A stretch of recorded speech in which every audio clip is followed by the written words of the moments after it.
Bonjour, dans cette capsule vidéo, je vais réviser avec vous la notation scientifique. Donc, comment est-ce qu'on fait pour écrire un nombre en notation scientifique?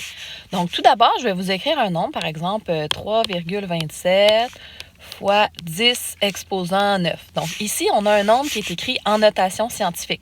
Donc, ça prend toujours là, un chiffre ici là, devant la virgule qui va être situé entre 1 et 9. Moi, je vous demande de toujours garder deux chiffres significatifs après la virgule. Et on aura ensuite la puissance de 10 qui va nous indiquer si l'exposant est positif, ça va être un nombre qui est très grand généralement. Et si l'exposant est négatif, on va aller dans les nombres qui sont très petits. Donc, regardons un premier exemple. Ici, on a 340 000. Donc, si on regarde là, notre premier chiffre significatif, ça sera 3. Ensuite, on place notre virgule. On peut écrire 4 ou virgule 40. Là, ça revient à la même chose. Et comment est-ce qu'on fait pour déterminer là, la puissance de 10? Bien, on sait qu'on est dans un nombre qui est très grand. Donc, on va être dans les nombres positifs. Et là, je refais avec vous là, juste le petit décompte là, pour les positions. Tiens, je vais me mettre ça en rouge pour que ça soit évident. La position de l'unité, je vous rappelle que c'est comme si on avait 10 exposants 0, hein, qui est notre unité, qui vaut 1. Donc, la première position qui est ici, 10 exposant 0, 1, 2, 3, 4, 5. Donc, l'exposant dont j'ai besoin, ce sera 10 exposant 5. Donc, j'ai converti 340 000 en notation scientifique. Donc, voilà ici là, notre réponse pour le premier exercice. Je refais avec un deuxième exercice, donc le B.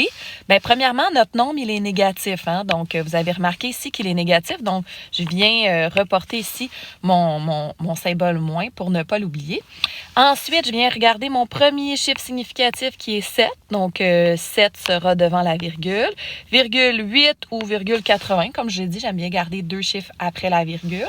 Et donc, fois 10 exposant combien? On sait que ça va être négatif parce qu'on est dans les petits nombres et on va aller faire notre décompte.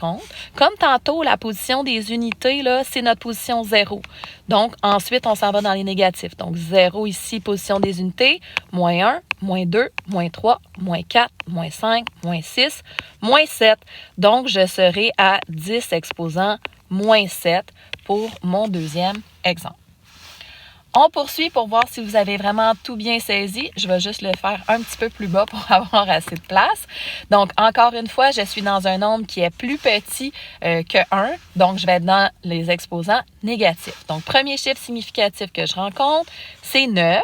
Je peux laisser 9 ou si tu veux écrire 9,00, c'est correct aussi. Donc, maintenant, je viens calculer ma puissance. Je sais que je vais avoir fois 10 avec un négatif parce que je suis dans les petits nombres.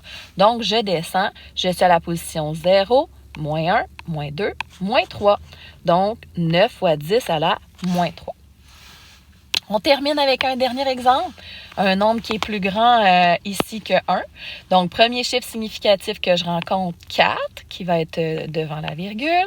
Ensuite, je vais prendre deux chiffres significatifs, 4,35 fois 10. Avec quel exposant cette fois-ci? On se rappelle que la position de l'unité, c'est la position 0. Donc, position 0, 1, 2, 3, 4, 5, 6. Donc, 10 exposant 6 pour ce nombre-ci que j'ai encore une fois converti en notation scientifique. Voilà!